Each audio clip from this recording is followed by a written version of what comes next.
This is Juno Beach, one of the 5 beach landings on Normandy D-Day.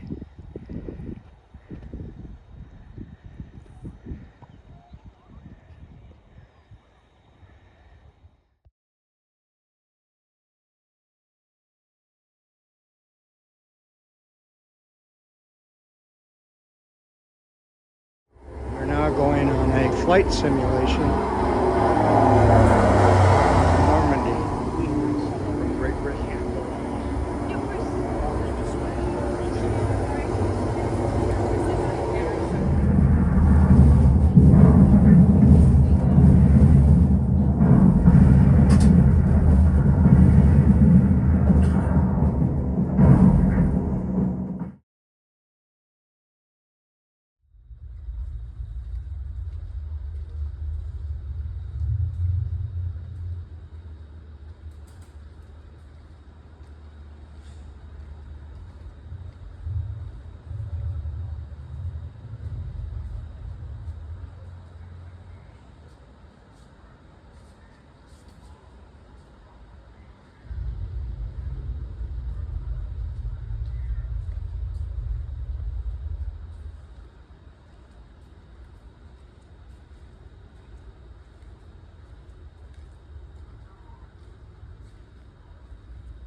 This is the field near Brecourt Manor, where Easy Company took out 4 huge German guns placed at different parts of this field. They were firing on Normandy at the incoming troops, the invasion.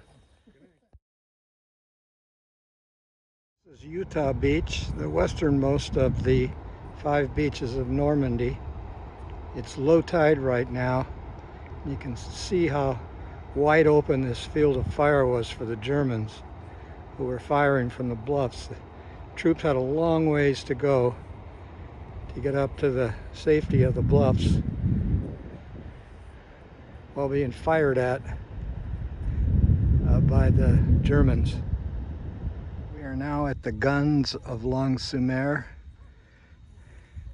These gun emplacements, they're 6-inch guns. They could fire 12 miles.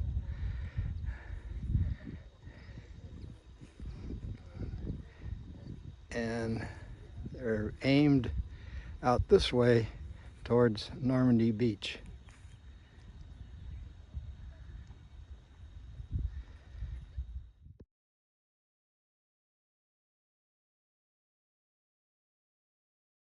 This is an observation bunker facing Normandy, the beach of Normandy.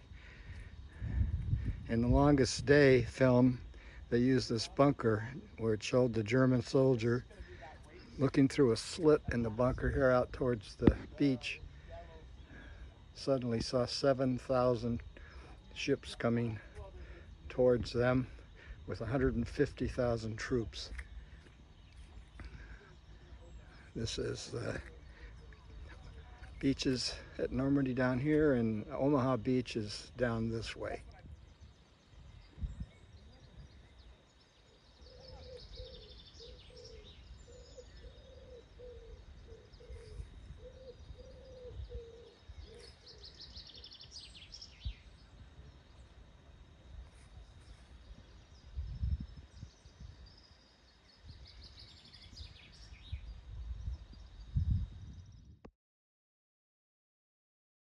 Standing at Point du Hoc, which is between Utah Beach and Omaha Beach.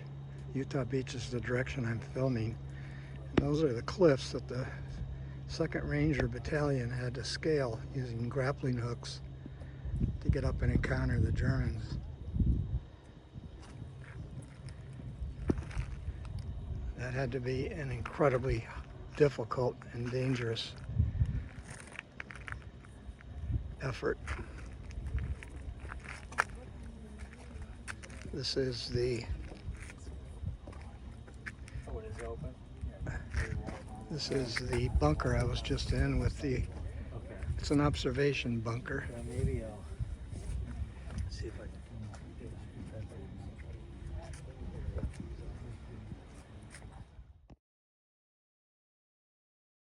This is a 360-degree view of Omaha Beach.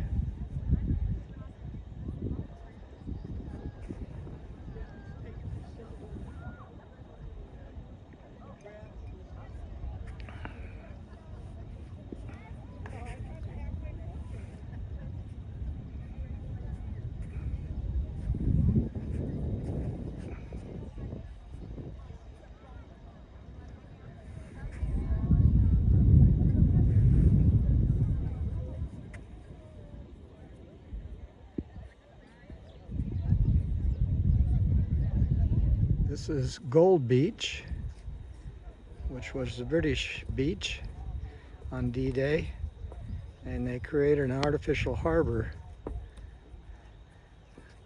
which is broken up now by the sea, and directly in front of me here was kind of a causeway or a bridge that they could come up to the beach from the harbor.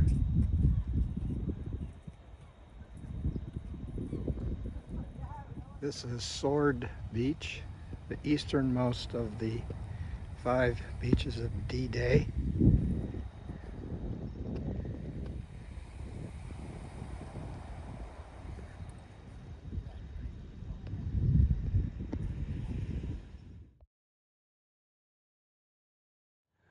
We are now at Pegasus Bridge, where the British landed in gliders, crash landed here in gliders, and took the bridge. This is a replica of the bridge. The original is still here in a museum. One of the commandos in the gliders was killed in the middle of this bridge. He was the first casualty of D-Day. And in fact, D-Day began here when those gliders arrived to capture the bridge.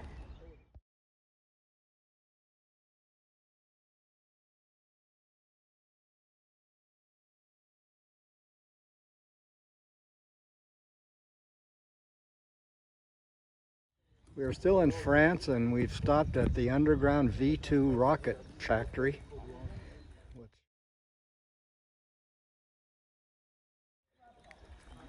Look at the massive dome up there.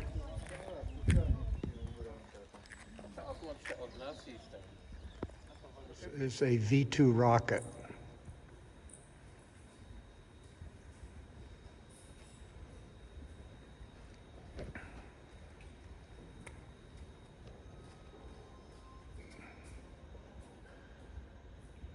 This is the forest where Easy Company of the 101st Airborne was dug in, defending Bastogne. They were encircled by the Germans.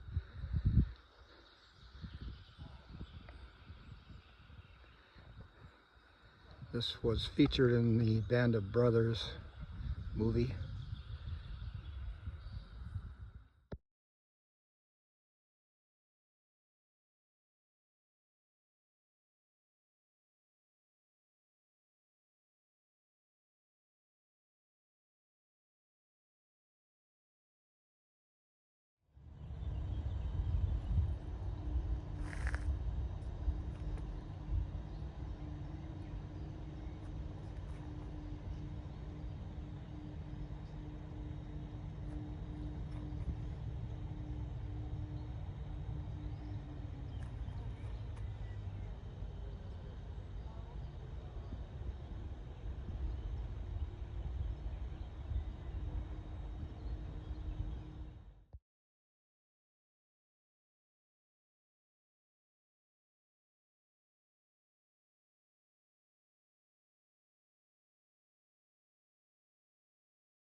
Cruising on the Rhine. Oh yeah, there's no need.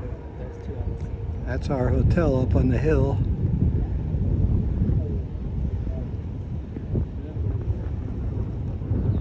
The ancient medieval village of Rothenburg, Germany. It was bombed in World War II. Completely rebuilt.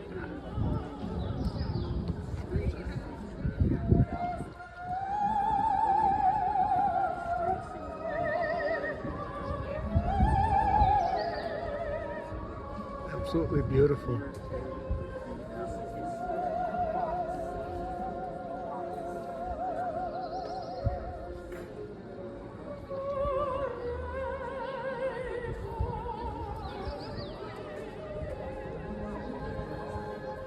This is a Christmas store in Rothenburg, Germany. Hast du eine diese Tannenbaum gehen? Kann man die auskaufen?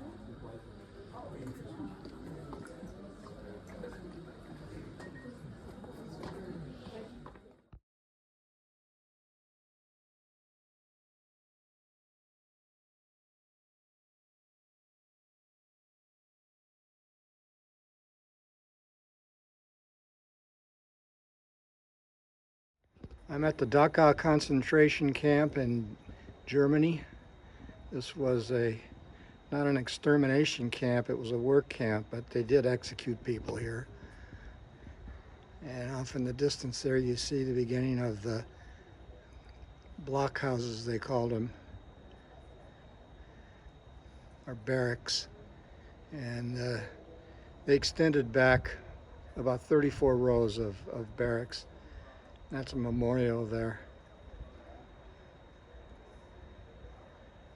depicting people on barbed wire. This is a reconstructed barracks or blockhouse. There's only two that are left, both reconstructed.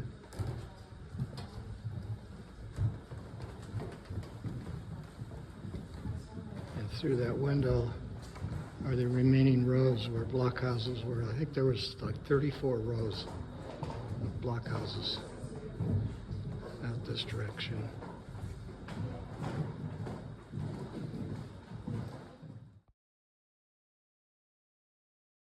The building across the way there is a wonderful museum, a Dachau museum. We saw a great film on Dachau just now.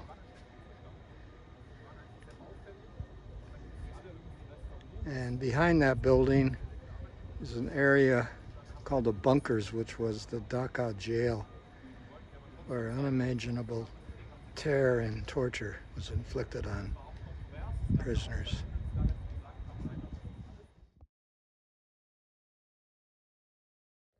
This is the bunker or prison complex at Dachau.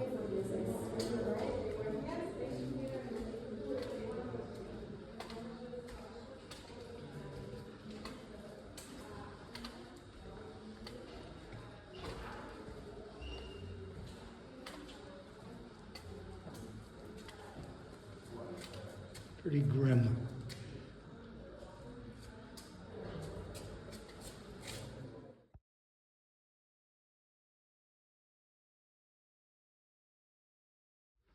There were 7 guard towers around Dachau, manned by SS officers with machine guns, and they were ordered to fire upon anyone that entered this grassy area you see directly in front of me.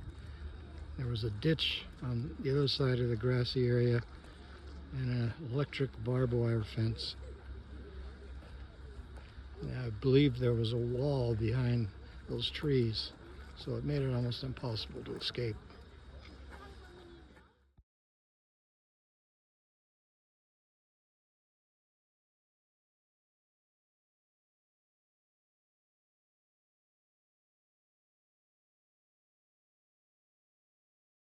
I'm filming this from Berchtesgaden in the Bavarian Alps.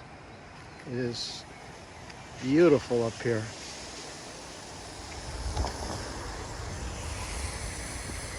The Eagle's Nest is up that mountain. We're going to be there tomorrow.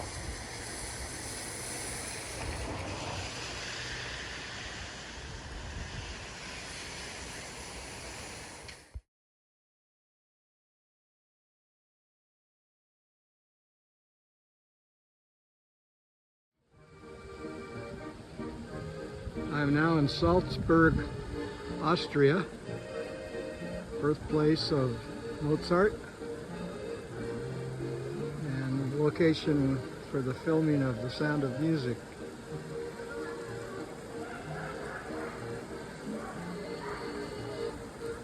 And that fountain, I'm told, was in The Sound of Music. Apparently Maria splashed water up towards those horses in the movie.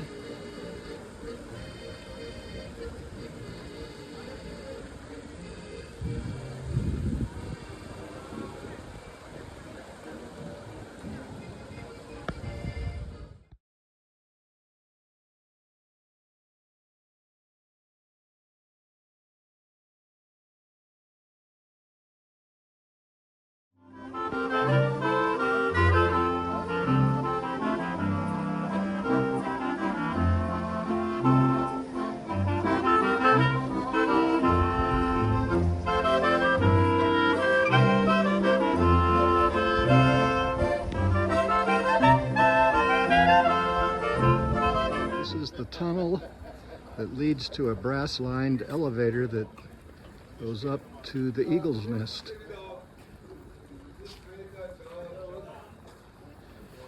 We're the first to go up this morning. The reception room with the fireplace was the main room of the Eagle's Nest.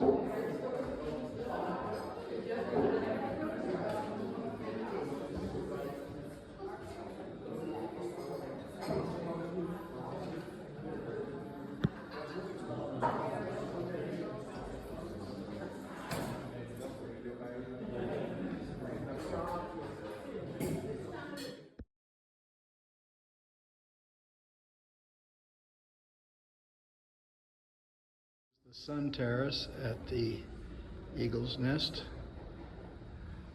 Those windows you see there were not there. The glass wasn't there.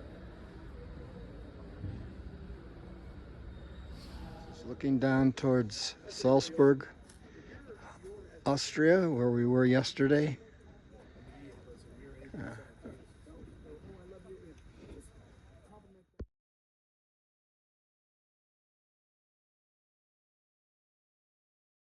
Standing at the location of Hitler's residence in the Bavarian Alps, not too far from the Eagle's Nest. It was called the Berghof. Looking down that slope is the driveway up to the house, which was raised in 1952. It was bombed in 45, so it's not here anymore. Steps led up this way to his estate, and this was where it was located. That's a retaining wall. You can look back there and see the house was in here, and they had a huge pane glass window. I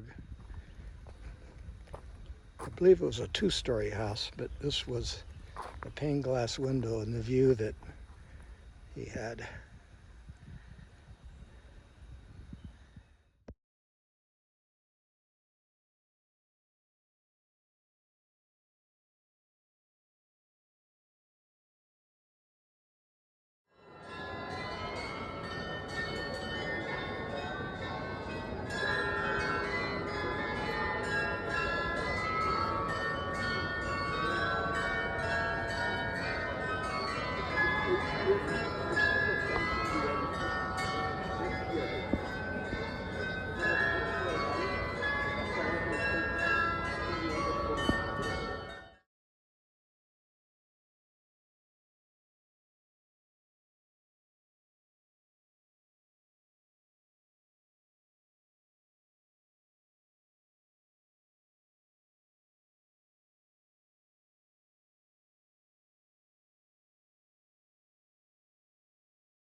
We're on our way into Auschwitz I. We'll spend a couple of hours here with this guided tour, and then a half-hour break, and then the last couple of hours will be at Birkenau. It's a 6-hour guided trip total.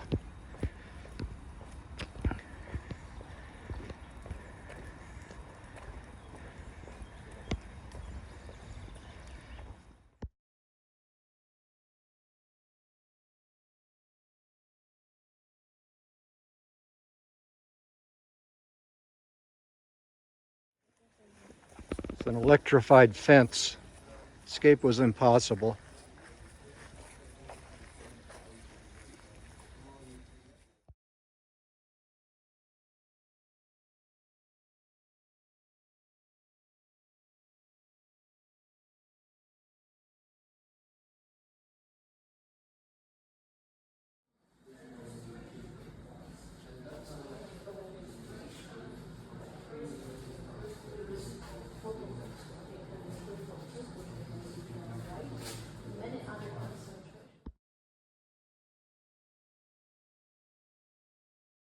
Collection of belongings of the prisoners.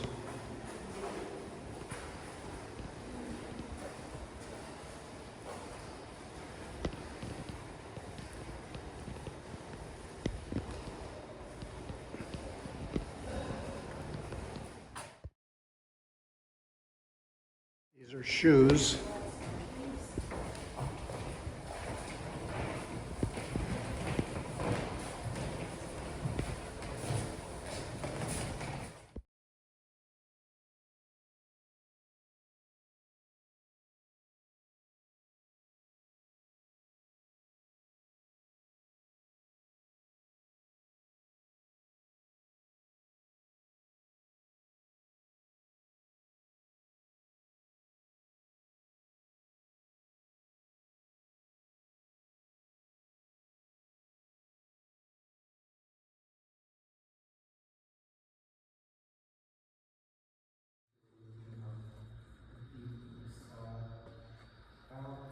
Pelo que foi frustrante, tutti doveva essere quindi into the whole crowd was the final place for someone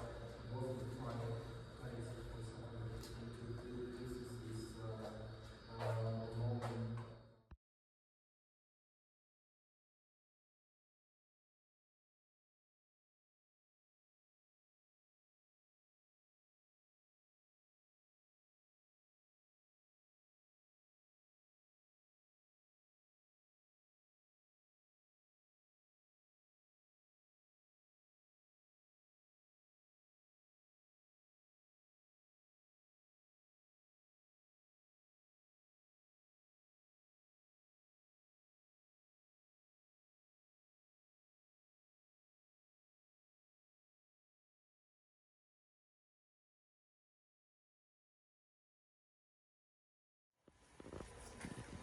This is the roll call area where the prisoners had to stand for a roll call.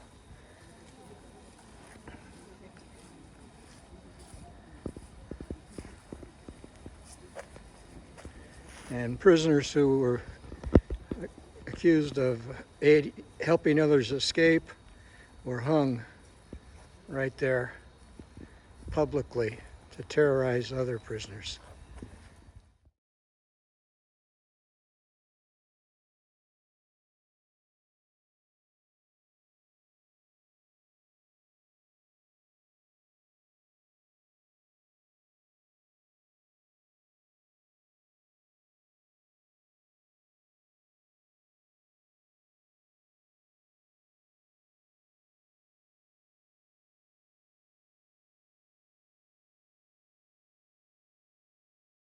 This is the Birkenau concentration camp. It goes all the way down to the end of those trees, to where those trees are. And I think a lot of the buildings were destroyed. This is the larger of the 3 Auschwitz camps.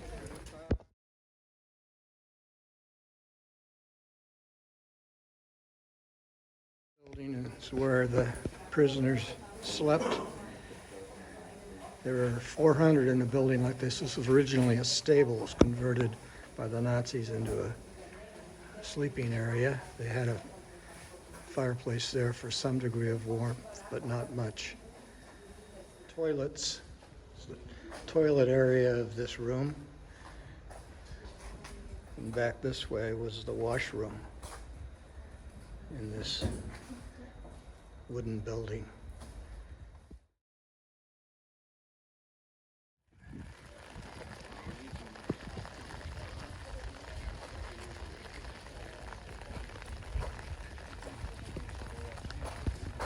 A cattle car where the prisoners were brought in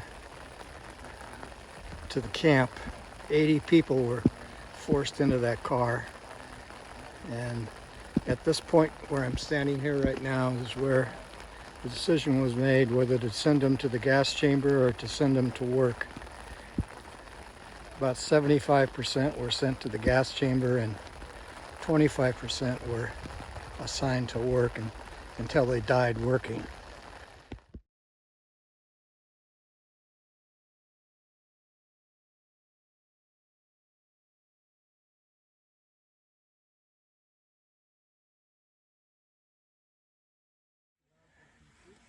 There was one gas chamber and crematoria at Auschwitz, which was not destroyed. It was used as a bunker, otherwise it would have been destroyed.